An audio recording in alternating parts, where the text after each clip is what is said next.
जय हिंद, वंदे मातरम साथियों। मैं विशाल सिंह आप सबका अपने यूट्यूब चैनल टीचर्स वाला विशाल सिंह पर स्वागत करता हूं। उम्मीद करता हूं कि आप सब स्वस्थ होंगे, मस्त होंगे और अपनी तैयारी में लगे होंगे। तो साथियों, आप सब को आज हम यूपी स्पेशल पोर्शन में जो उत्तर प्रदेश का भौतिक विन्यास क्या है, उत्तर प्रदेश का भौतिक विन्यास से संबंधित क्वेश्चन लेंगे जो आपके प्रीवियस ईयर परीक्षा में आ चुके हों, चाहे यूपी पीसीएस का हो, चाहे यूपीपी हो, कांस्टेबल पद के लिए हो, चाहे यूपीएसआई की परीक्षा हो, बीडीओ का, किसी भी परीक्षा को जो यानी जो उत्तर प्रदेश में परीक्षा हुई है, किसी न किसी परीक्षा में जो क्वेश्चन आए हैं उन्हीं को लिया हूँ। यानी आप कह सकते हैं प्रीवियस ईयर क्वेश्चन को मैं सॉल्व करा रहा हूँ। तो साथियों आइए आप लोगों को पहला क्वेश्चन देखते हैं कौन सा है। क्या साथियों, ये है आपका क्वेश्चन जो यूपी पीसीएस हेल्थ इंस्पेक्टर में आया है, जो कि परीक्षा 2013 को संपन्न हुई थी। कब संपन्न हुई थी? 2013 को संपन्न हुई थी। तो क्वेश्चन आपका कह रहा है बुंदेलखंड आर्थिक क्षेत्र में जनपदों की संख्या है। क्या है? बुंदेलखंड आर्थिक क्षेत्र में जनपदों की संख्या है, ये पूछ रहा है क्वेश्चन आपका। और विकल्प क्या दिया है? 5 जनपद हैं, 6 जनपद हैं, 7 जनपद, 8 जनपद हैं, ये पूछ रहा है। तो साथियों इसका आंसर हो जाएगा, कितने जनपद हैं? 7 जनपद। कितने? 7 जनपद। विकल्प सी राइट आंसर हो जाएगा आपका इसमें। और बुंदेलखंड आर्थिक क्षेत्र में जनपदों की संख्या यानी 7 है। 7 जनपद कौन कौन से हैं? चित्रकूट हो गया आपका, बांदा, महोबा, हमीरपुर, जालौन, झांसी और ललितपुर, ये जो हैं बुंदेलखंड के भूभाग कहलाते हैं। इन 7 जनपदों को बुंदेलखंड का आर्थिक क्षेत्र भी कहा जाता है। तो साथियों आपका पहला आंसर क्वेश्चन का विकल्प सी फॉर चाइना आंसर हो गया। आगे देखते हैं क्वेश्चन नंबर 2। क्या है क्वेश्चन नंबर 2? क्या कह रहा है? ये आपके एग्जाम में किस परीक्षा में आया? ये भी यूपी पीसीएस हेल्थ इंस्पेक्टर 2013 की परीक्षा में क्वेश्चन आया है। और आपका क्वेश्चन है उत्तर प्रदेश का कौन क्षेत्र आदि कल्प की प्राचीनतम शैली से निर्मित है? क्या है?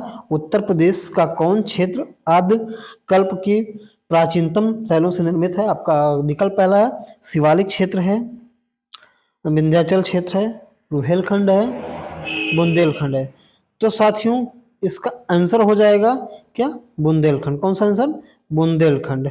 तो इसको मैं विकल्प डी आपका आंसर हो गया क्या? बुंदेलखंड। उत्तर प्रदेश का बुंदेलखंड क्षेत्र जो है आदिकल्प की प्राचीनतम शैलियों से निर्मित है। बुंदेलखंड जो है मध्य भारत का एक प्राचीनतम क्षेत्र है और बुंदेलखंड का विस्तार जो है उत्तर प्रदेश तथा मध्य प्रदेश में भी है। इसका प्राचीन नाम जेजाकू भुक्त था। क्या था नाम? जेजाकू भुक्त था।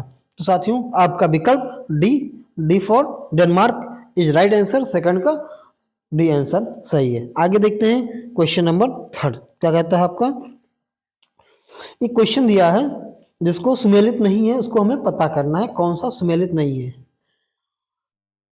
तो साथियों इसमें ये क्वेश्चन आपके एग्जाम में आया है। कौन से एग्जाम में? ये भी बता रहा हूँ, यूपी पीसीएस CFRFO में आया, मेंस के पेपर में 2021 में जो परीक्षा संपन्न हुई थी, पेपर फर्स्ट में आया था। तो साथियों इसमें से जो आप देखते हैं संपन्न वाले में लखीमपुर खीरी जो है अधिकतम भौगोलिक क्षेत्र के क्षेत्रफल के रूप में जाना जाता है, तो विकल्प ये सही है। सोनभद्र जो है अधिकतम वन आच्छादित क्षेत्रफल है। क्या है? जो सोनभद्र है अधिकतम वन आच्छादित क्षेत्रफल है, ये भी विकल्प बी भी सही है। जो सीतापुर है सीतापुर सर्वाधिक अनुसूचित जाति वाला जनसंख्या क्षेत्र है, तो ये भी सही है। फिर संत रविदास नगर, क्या संत रविदास नगर लिखा है न्यूनतम वन आरक्षित क्षेत्रफल, तो न्यूनतम आरक्षित क्षेत्रफल नहीं है साथियों। जो संत रविदास नगर है क्या? न्यूनतम भौगोलिक क्षेत्रफल। क्या है? न्यूनतम भौगोलिक क्षेत्रफल, यानी विकल्प डी इज राइट आंसर हो जाएगा यहाँ पे। विकल्प डी इज राइट आंसर। विकल्प डी सही है आपका। D for Denmark right answer. तो आगे देखते हैं क्वेश्चन नंबर 4। क्वेश्चन 4 क्या कह रहा है आपका? उत्तर प्रदेश के किस शहर को पूर्व का ग्रास के नाम से भी जाना जाता है? ये आपकी उत्तर प्रदेश पुलिस कांस्टेबल परीक्षा जो 18 जून 2018 को प्रथम शिफ्ट में परीक्षा संपन्न हुई थी, वहां से क्वेश्चन है और ये भौगोलिक क्षेत्र के पार्ट का चौथा क्वेश्चन है। तो इसमें विकल्प देखता हूं, क्या है, गोरखपुर है, मुरादाबाद, बनारस, कन्नौज। क्या है, गोरखपुर, मुरादाबाद, बनारस, कन्नौज। तो पूर्व का ग्रास किसे कहा जाता है, कन्नौज को। आपकी इत्र नगरी कन्नौज जो है पूर्व के ग्रास के नाम से भी जानी जाती है। किस नाम से, पूर्व के ग्रास के नाम से भी जाना जाता है कन्नौज को। जो कन्नौज जो है एक हिंदू साम्राज्य की राजधानी के रूप में भी फेमस रहा है। माना जाता है कि कानिकुब्ज ब्राह्मण मूल रूप से इसी स्थान पर रहने वाले थे। सम्राट हर्षवर्धन के शासनकाल में कन्नौज अपने चरम पर था। और जो कन्नौज है आजकल इत्र नगरी के नाम से भी जाना जाता है। यहाँ पर इत्र, गुलाब जल और सुगंधित पदार्थ बनाए जाते हैं। कन्नौज शहर जो है इत्र व्यवसाय के अलावा भी तंबाकू के व्यापार के लिए भी फेमस है। क्या है, कन्नौज में तंबाकू का व्यापार होता है और इत्र का भी व्यापार होता है। और यहाँ पे कौन सी भाषा बोली जाती है, कन्नौजी भाषा बोली जाती है। तो कन्नौज से संबंधित क्वेश्चन जितने थे आपको हमने बता दिया। चाहे कन्नौज को इत्र नगरी भी कहा जाता है, कन्नौज शहर जो तंबाकू के लिए भी फेमस है, और कन्नौज में कन्नौजी भाषा बोली जाती है। और इसे पूर्व का ग्रास के नाम से भी जाना जाता है। क्या है, पूर्व का ग्रास के नाम से भी जाना जाता है। तो साथियों 4 का डी फॉर डेनमार्क, डी सही है, यानी D answer is right answer. आगे 5वां का देखता हूं क्या है, जो आपकी परीक्षा में उत्तर प्रदेश पुलिस कांस्टेबल परीक्षा 25/10/2018 को पेपर में आया हुआ था यूपीपी में। तो क्वेश्चन है साथियों, उत्तर प्रदेश का क्षेत्र, उत्तर प्रदेश का निम्नलिखित में से कौन सा जिला बुंदेलखंड क्षेत्र का हिस्सा है। तो साथियों हमने आपको बताया कि बुंदेलखंड में 7 जिले आते हैं। 7 जिले कौन कौन से हैं, झांसी हो गया, बांदा, ललितपुर, हमीरपुर, जालौन, महोबा और चित्रकूट। तो साथियों तो चंदौली इसमें तो है नहीं, एक बार मैं आपको लिख देता हूँ 7 जिले कौन कौन से हैं। तो साथियों झांसी हो गया, क्या, झांसी, इसको पहले छोटा कर देता हूँ, झांसी हो गया, बांदा,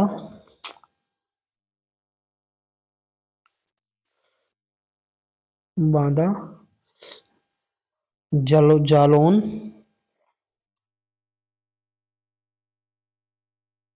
हो गया, और ललितपुर, हमीरपुर, महोबा और चित्रकूट। तो साथियों इसको मैं रफ कर देता हूँ सब,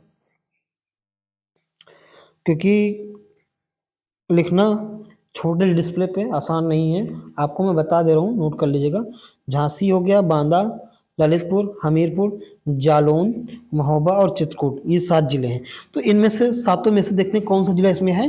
तो साथियों विकल्प सी जो आपका दिया है इसी में है, यानी महोबा इज राइट आंसर हो जाएगा। बाकी जो है ना चंदौली है, बुंदेलखंड में ना औरैया ना एटा, ये 3 जिले नहीं आते हैं। तो जो बुंदेलखंड है उत्तर प्रदेश के दक्षिण भाग में स्थित है और मध्य प्रदेश के लगभग पूर्वोत्तर में स्थित है। उत्तर प्रदेश में का महोबा जिला बुंदेलखंड के हिस्से में आता है।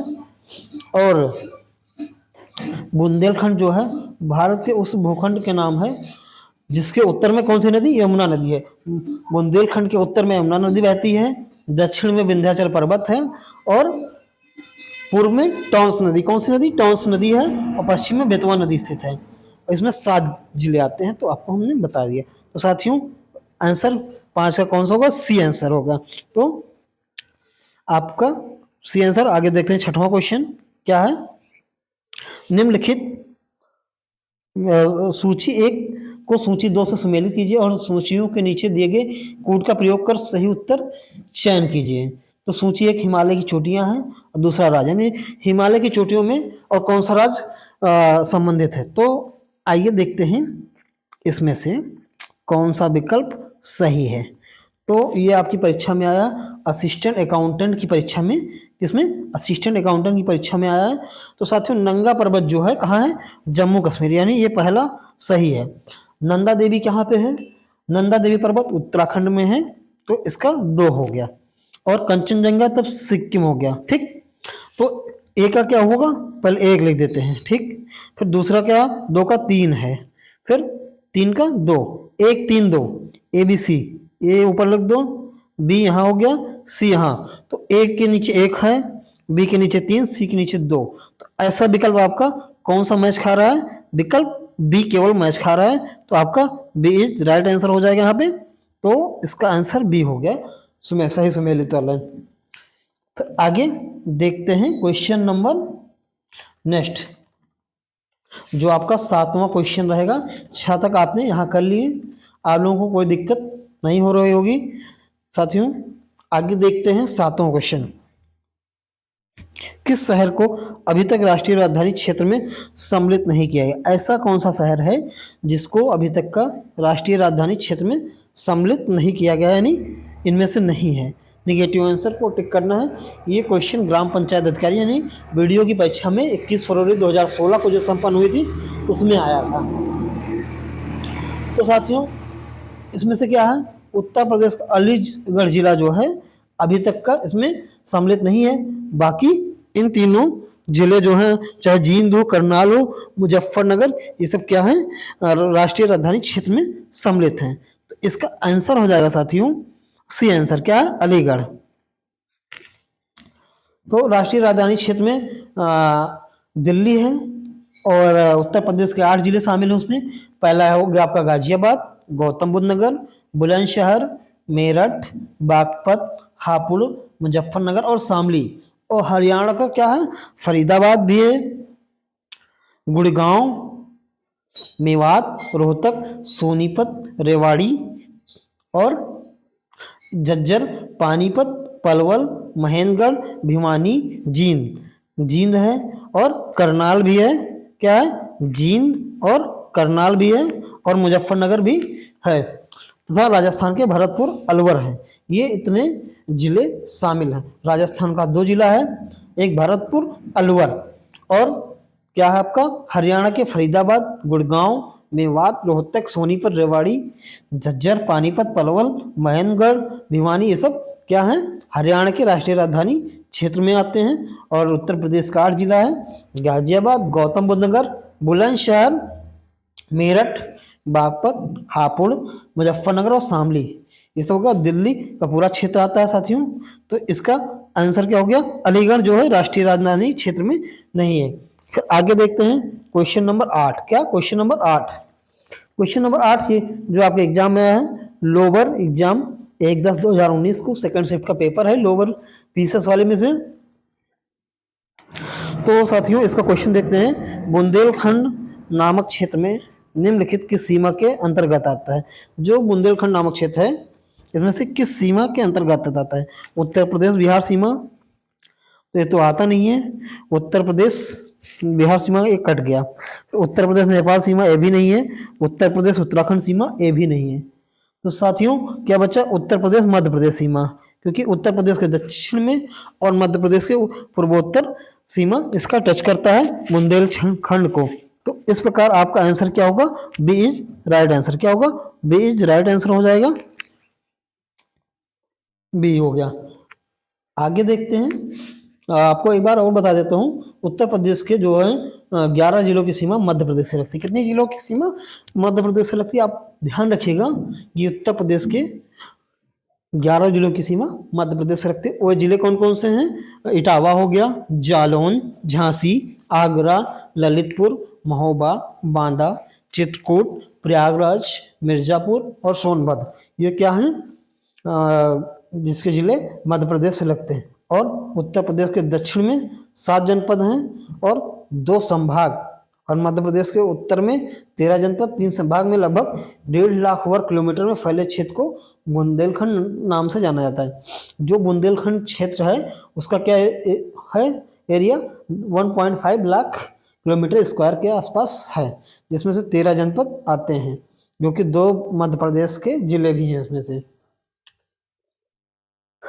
और माफ कीजिए, मध्य प्रदेश के 13 जिले हैं। कितने, मध्य प्रदेश के 13 जिले, उत्तर प्रदेश के 11 जिले और मध्य प्रदेश के 13 जिले, ये क्या है, बुंदेलखंड क्षेत्र में, यानी 24 जिले मिला के लगभग 1.5 लाख वर्ग किलोमीटर क्षेत्र में फैले हैं। तो साथियों आगे देखते हैं क्वेश्चन नंबर 9। क्या क्वेश्चन नंबर 9 क्या कहता है आपका, ये भी लोअर एग्जाम में उत्तर प्रदेश से आया है। 1/10/2019 की परीक्षा संपन्न हुई थी, उसमें सेकंड शिफ्ट के पेपर में था। तो क्वेश्चन 9 कह रहा है आपका साथियों, उत्तर प्रदेश का कौन सा जिला उत्तर प्रदेश और बिहार की सीमा पर स्थित है। तो साथियों बस्ती, बुलंदशहर, बांदा, बलिया।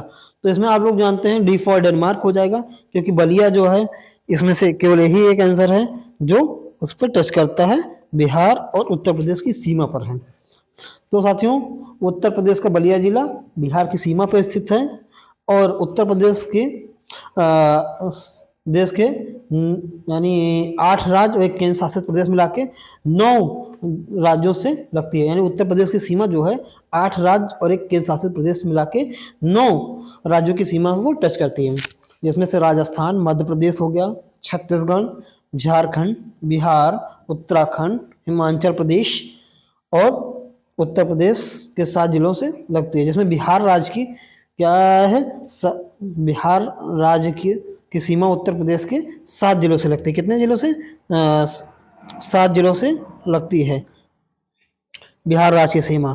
वो 7 जिले दक्षिण से उत्तर हैं, कम सोनभद्र हो गया, चंदौली, गाजीपुर, बलिया, देवरिया, कुशीनगर और महाराजगंज। ये जो 7 जिले हैं आपके बिहार से टच करते हैं। उत्तर प्रदेश का सबसे पूर्वी जिला क्या है? बलिया, तथा पश्चिमी जिला सबसे शामली है। क्या सबसे पश्चिमी जिला शामली और पूर्वी जिला बलिया। तो साथियों आगे देखते हैं, इसका आंसर हो गया D for Denmark. Question number आगे 10 देखते हैं। क्या क्वेश्चन नंबर हम 10 को देखते हैं, फिर आगे देखते हैं 10 क्या क्वेश्चन कह रहा है आपका, निम्नलिखित में से कौन सा देश उत्तर प्रदेश राज्य का एक साथ अंतर्राष्ट्रीय सीमा साझा करता है। उत्तर प्रदेश राज्य के साथ एक अंतर्राष्ट्रीय सीमा साझा करता है, कौन सा देश है? ऐसा कौन सा देश है जो उत्तर प्रदेश राज्य के साथ अंतर्राष्ट्रीय सीमा साझा करता है? तो आप लोग जानते हैं, अभी मैं पिछले वीडियो में भी इस क्वेश्चन को बता चुका हूं, ये कौन सा साझा करता है। तो साथियों विकल्प दिया है आपका भूटान, चीन है और भूटान है, 2 ये हो गया, बांग्लादेश और नेपाल। तो साथियों इनमें से क्या साझा करता है? नेपाल, जो उत्तर प्रदेश की सीमा साझा करते हैं। बाकी और अन्य 3 देश उत्तर प्रदेश से सीमा साझा नहीं कर सकते।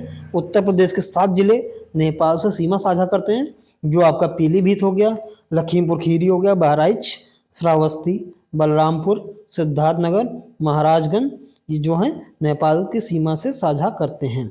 तो ये 10वां क्वेश्चन हो गया। फिर आगे देखते हैं 11वां क्वेश्चन। क्या आगे 11वां क्वेश्चन, जो 11वां क्वेश्चन है आपका, उत्तर प्रदेश का निम्नलिखित में से कौन सा जिला इस राज्य के अन्य जिलों से घिरा है। यानी उत्तर प्रदेश का निम्नलिखित में से कौन सा जिला इस राज्य के अन्य जिलों से घिरा हुआ है, यानी किसी भी अन्य राज्य या देश के साथ सीमा साझा नहीं करता है। तो साथियों इसमें विकल्प दिया है आपके एग्जाम में, क्या सहारनपुर, देवरिया हो गया, हरदोई, ललितपुर। ये एग्जाम में आया है, कौन से? लोअर एग्जाम 30 सितंबर 2019 को सेकंड शिफ्ट के पेपर में आया। तो साथियों इसमें आपका आंसर हो जाएगा हरदोई। कौन सा? हरदोई, जो विकल्प सी है आपका यहाँ पे राइट आंसर होगा, जो कि किसी राज्य या देश के साथ सीमा साझा नहीं करता। बाकी सहारनपुर, देवरिया, ललितपुर ये सब क्या है, सीमा साझा करते हैं। आगे इसका आंसर सी हो गया। इसका थोड़ा और एक्सप्लेन कर देता हूँ। तो साथियों इसमें क्या हो गया, उत्तर प्रदेश का हरदोई जिला किसी अन्य देश के साथ सीमा साझा नहीं करता, बल्कि इस हरदोई के पूर्व में क्या है, सीतापुर, पश्चिम में फर्रुखाबाद, उत्तर में लखीमपुर खीरी, शाहजहांपुर, दक्षिण में उन्नाव व लखनऊ जिलों से घिरा हुआ है, ये जो आपका हरदोई जिला है। साथियों आगे देखते हैं, इसमें सी फॉर चेन्नई आंसर राइट हो गया, राइट आंसर हो गया। आगे देखते हैं क्या होगा,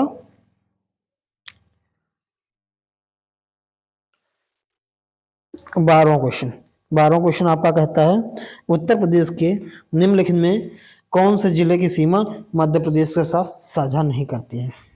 ऐसा कौन सा जिला है जिसकी सीमा मध्य प्रदेश के साथ साझा नहीं करती। तो साथियों इसमें हो जाएगा आपका ये आपका ग्राम विकास अधिकारी यानी वीडियो की परीक्षा में आया क्वेश्चन 2018 में। तो उत्तर प्रदेश की कौन से जिले की सीमा मध्य प्रदेश के साथ साझा नहीं करती?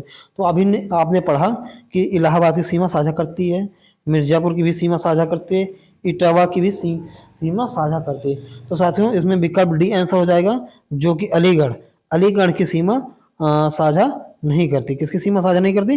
अलीगढ़ की सीमा साझा नहीं करती मध्य प्रदेश से। तो साथियों जो उत्तर प्रदेश के और मध्य प्रदेश की सीमा सात जिले साझा करते हैं, कौन कौन से? इलाहाबाद, जिसको प्रयागराज के नाम से अब जाना जाता है, मिर्जापुर, आगरा, इटावा, झांसी, ललितपुर, बांदा, चित्रकूट, सोनभद्र, जालौन, ये सब जिले क्यों मध्य प्रदेश के साथ सीमा साझा करते हैं।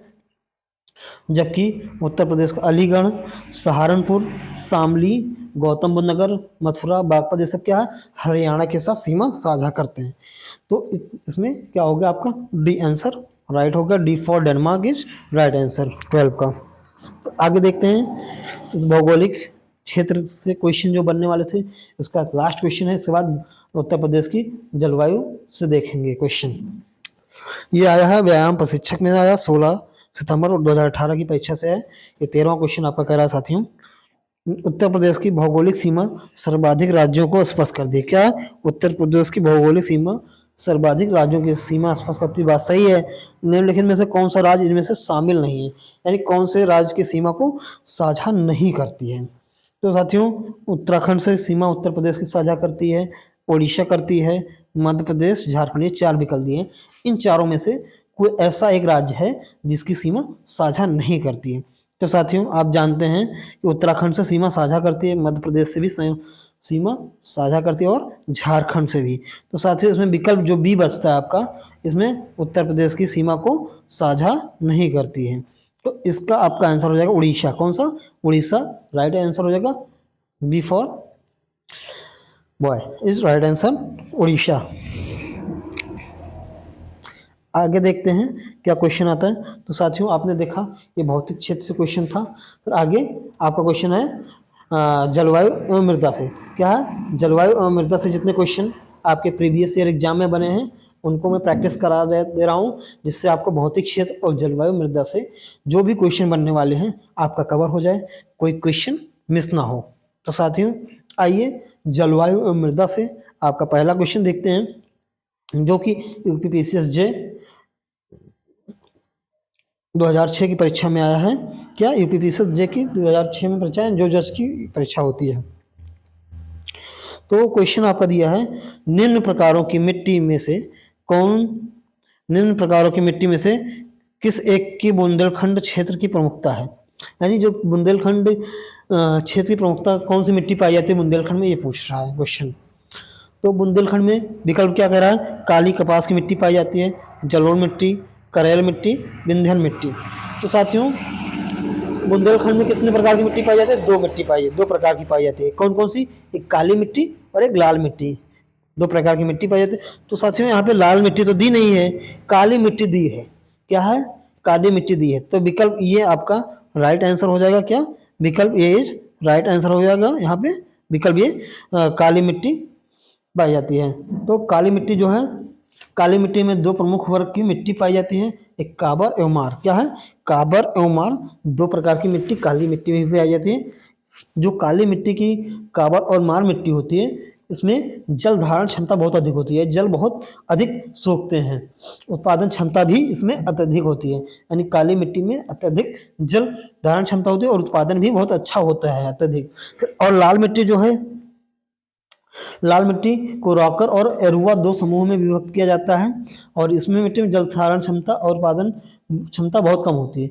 जो लाल मिट्टी में जल धारण और उत्पादन क्षमता बहुत कम होती है। इस मिट्टी की बृहद संरचना के कारण इसे भू कटाव बहुत अधिक होता है। इसकी जो संरचना होती है बृहद मतलब फैलावदार होती है और इसके कारण इसका कटाव बहुत ज़्यादा होता है, इसलिए ये अच्छी नहीं मानी जाती। काली मिट्टी बहुत अच्छी होती है क्योंकि ये उपज के लिए बहुत अच्छी होती है, उत्पादन बहुत ज़्यादा होता है इसमें। तो साथियों आपका इसमें ये इज राइट आंसर हो जाएगा। A for Apple. खाइए, सेहत बनाइए और पढ़ते जाइए, सिलेक्शन लेते जाइए। आगे देखते हैं क्वेश्चन नंबर 2। क्वेश्चन नंबर 2 कह रहा है उत्तर प्रदेश के भाबर क्षेत्र में, क्या उत्तर प्रदेश के भाबर क्षेत्र में निम्नलिखित में से किस प्रकार की मृदा पाई जाती है? तो महीन जलोढ़, दलदली, कंकरीली व पथरीली, भूर। तो क्या हुआ, उत्तर प्रदेश के भाबर क्षेत्र में निम्नलिखित में से किस प्रकार की मृदा पाई जाती है? भाबर क्षेत्र में कौन सी मृदा पाई जाती है? तो आपका विकल्प दिया महीन जलोढ़ आपने देखा, दलदली, कंकरीली या पथरीली हो गया, और भूर। तो साथियों इसका आंसर हो जाएगा आपका सी, क्या है, कंकरीली और पथरीली उत्तर प्रदेश में मिट्टी पाई जाती है। तो विकल्प सी हो जाएगा आपका, C is right answer, C for China या कनाडा, जो भी आप कह लीजिए, बस आपको याद रखना है, ये मान लीजिए। तो उत्तर प्रदेश के भाबर क्षेत्र में कंकरीली एवं पथरीली मिट्टी पाई जाती है। तो सी फॉर चेन्नई आंसर याद रखिएगा। फिर आगे देखते हैं क्वेश्चन नंबर 3 क्या कहता है। क्वेश्चन नंबर 3 आपका कहता है उत्तर प्रदेश में लाल मिट्टी प्रमुखता पाई जाती है। कहाँ पे लाल मिट्टी पाई जाती है, ये क्वेश्चन पूछा है। सीतापुर बाराबंकी में पाई जाती है, एट्टा मैनपुरी में, मिर्जापुर झांसी में, आगरा मथुरा में। ऐसा कौन से जिला में उत्तर प्रदेश के लाल मिट्टी पाई जाती है, ये क्वेश्चन आपका कर रहा है। तो साथियों लाल मृदा यानी लाल मिट्टी दक्षिण प्रयागराज में पाई जाती है, झांसी, मिर्जापुर में पाई जाती है और चंदौली में पाई जाती है। 4 जिलों में लाल मिट्टी पाई जाती है, दक्षिणी प्रयागराज, झांसी, मिर्जापुर, सोनभद्र, चंदौली, यानी 5 जिलों में पाई जाती है। तो ये 5 जिलों में क्या हुआ, प्रयागराज तो है नहीं, मिर्जापुर और झांसी इसमें मैच खाता है। तो आपका विकल्प सी इज राइट आंसर हो जाएगा, यहाँ पे C for Chennai Express is right answer.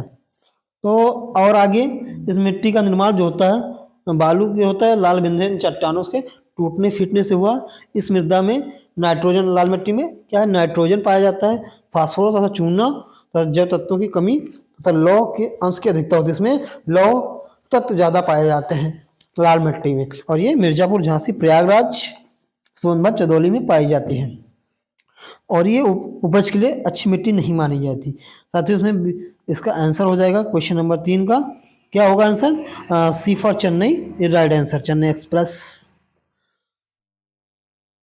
फिर आप देखते हैं क्वेश्चन नंबर 4 क्या, क्वेश्चन नंबर 4 जो है यूपीपीसीएस की परीक्षा में आया है, यूपीपीसीएस एसीई की परीक्षा में आया है। और क्वेश्चन आपका कह रहा है लवण प्रभावित मृदाएं मुख्यतः उत्तर प्रदेश के किन मंडलों में पाई जाती है? लवण प्रभावित मिट्टी है किस क्षेत्र में पाई जाती है? क्वेश्चन नंबर 4 आपका ये कह रहा है आगरा एवं अलीगढ़ में पाई जाती है, मेरठ एवं मुरादाबाद में, बस्ती एवं गोरखपुर, झांसी एवं चित्रकूट। इन चारों विकल्प में से किस क्षेत्र में लवण प्रभावित जिसमें साल्ट होती है वो मृदा पाई जाती है? तो साथियों इसमें आंसर हो जाएगा आपका आगरा एवं अलीगढ़। क्या, आगरा एवं अलीगढ़ में लवण प्रभावित मृदा पाई जाती है।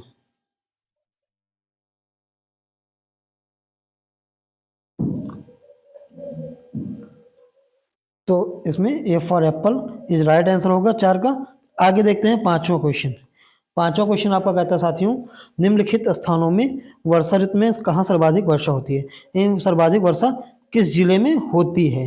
ये आपके यूपीपीसीएस हेल्थ इंस्पेक्टर 2013 की परीक्षा में आया हुआ क्वेश्चन है। सर्वाधिक वर्षा कहाँ होती है? बांदा में, मुरादाबाद, वाराणसी, गोरखपुर। तो आप लोग जानते हैं कि उत्तर प्रदेश में सबसे ज़्यादा वर्षा कहाँ पे होती है? गोरखपुर में होती है। कहाँ पे होती है? गोरखपुर में उत्तर प्रदेश में सबसे अधिक वर्षा होती है, जो कि लगभग 184.7 सेंटीमीटर वर्षा प्रति वर्ष होती है। कहाँ पे होती है? कितना? 184.7 सेंटीमीटर। कितना? 184.7 सेंटीमीटर वर्षा गोरखपुर में प्रति वर्ष होती है। ये गोरखपुर उत्तर प्रदेश राज्य के पूर्वी भाग में स्थित है, जो कि भारत का एक फेमस सिटी है। तो साथियों यहाँ पे आपका सी फॉर चेन्नई एक्सप्रेस फिर से एक बार राइट आंसर हो गया। फिर आगे देखें 6वां क्वेश्चन जो है आपका यूपीपीसीएस प्री में आया है, जीएस में 2014 में, यूपीपीसीएस आरओ में भी आ चुका है। आरओ के भी लिए भी इंपॉर्टेंट क्वेश्चन हो गया, जान लीजिए। और लोअर पीसी यानी 3 बार एग्जाम में आ चुका है, तो समझ सकते हैं आप कितना इंपॉर्टेंट क्वेश्चन है ये बहुत ज़्यादा ही इंपॉर्टेंट है, इसको ध्यान दीजिए आप। तो साथियों क्वेश्चन आपका कह रहा है उत्तर प्रदेश में सस्य क्या है? सस्य जलवायु क्षेत्रों की संख्या है। उत्तर प्रदेश में सस्य जलवायु क्षेत्रों की संख्या कितनी है? विकल्प आपका कह रहा है 5, 7, 9, 11। 5, 7, 9, 11 ये आपका विकल्प कह रहा है। और इसमें से आंसर क्या है ये पूछ रहा है। तो साथियों उत्तर प्रदेश में सस्य जलवायु की संख्या कितनी है मैं आपको बताता हूँ। ये क्या होती है? सस्य जलवायु जो है कृषि को प्रभावित करने वाले कारकों में से है, जैसे मृदा हो गया, मृदा, वर्षा, तापमान, जल एवं मानव संसाधन आदि प्रकार के इसमें से आते हैं। और ये कितने जिलों में? 9 जिलों में। कितने? 9 जिलों में है। इसमें से कौन कौन से आंसर हो जाएगा? है भाबर एवं तराई क्षेत्र हो गया, 9 क्षेत्र होगा, माफ कीजिए जिले नहीं। भाबर एवं तराई क्षेत्र हो गया, पश्चिमी मैदान हो गया, मध्य पश्चिमी मैदान, दक्षिणी पश्चिमी मैदान, मध्य मैदान, बुंदेलखंड क्षेत्र, उत्तर पूर्वी मैदान, पूर्वी मैदान और विंध्य क्षेत्र। यानी ये सब पहाड़ी एरिया मान सकते हैं जहाँ पे है। आगे क्वेश्चन इसका सी फॉर फिर से एक बार चेन्नई राइट आंसर। आगे 7वां क्वेश्चन और आज का लास्ट क्वेश्चन है साथियों। आप लोग कमेंट करके बताइएगा ये सेशन कैसा लगा आप लोगों को। और देखते हैं मृदा जिसमें मुख्य रूप से पोटास की कमी है। ऐसी मृदा जो है जिसमें मुख्य रूप से पोटास की कमी है किस जिले में पाई जाती है? उत्तर प्रदेश के किस जिले में पाई जाती है? तो जौनपुर, बहराइच, बलरामपुर, गोंडा। तो साथियों जिसमें पोटास की कमी है वह मृदा जौनपुर में पाई जाती है। कहाँ पाई जाती है? जौनपुर में पाई जाती है। जो मृदा पृथ्वी की ऊपरी सतह पर पाई जाने वाली असंगठित पदार्थों की ऊपरी परत है, जो कि चट्टानों के विखंडन अथवा वनस्पतियों के अवसादों के मिश्रण से बनती है। उत्तर प्रदेश के जौनपुर में हो गया, आजमगढ़, मऊ, ये 3 जनपद में क्या है? मिट्टी में पोटास की मात्रा में कमी पाई जाती है। यानी उत्तर प्रदेश के जौनपुर, आजमगढ़, मऊ जिले में मिट्टियों में पोटास की कमी पाई जाती। तो आपका विकल्प ये राइट आंसर हो गया, तो जौनपुर। तो साथियों आप लोगों को ये सेशन कैसा लगा आप लोग कमेंट करके जरूर बताइएगा। धन्यवाद साथियों, आप सब हमारे साथ बने रहें। आप लोग स्वस्थ रहिए, मस्त रहिए और तैयारी करते रहिए। जय हिंद, जय भारत, भारत माता की जय। आपसे एक बार फिर से कहना चाहूँगा कि अपने सभी मित्रों को शेयर कीजिए, सब्सक्राइब कीजिए और हमारा सपोर्ट कीजिए जैसे अभी तक का सपोर्ट करते आए हैं। तो धन्यवाद साथियों, जय हिंद, जय भारत। एक बार फिर से भारत माता की जय।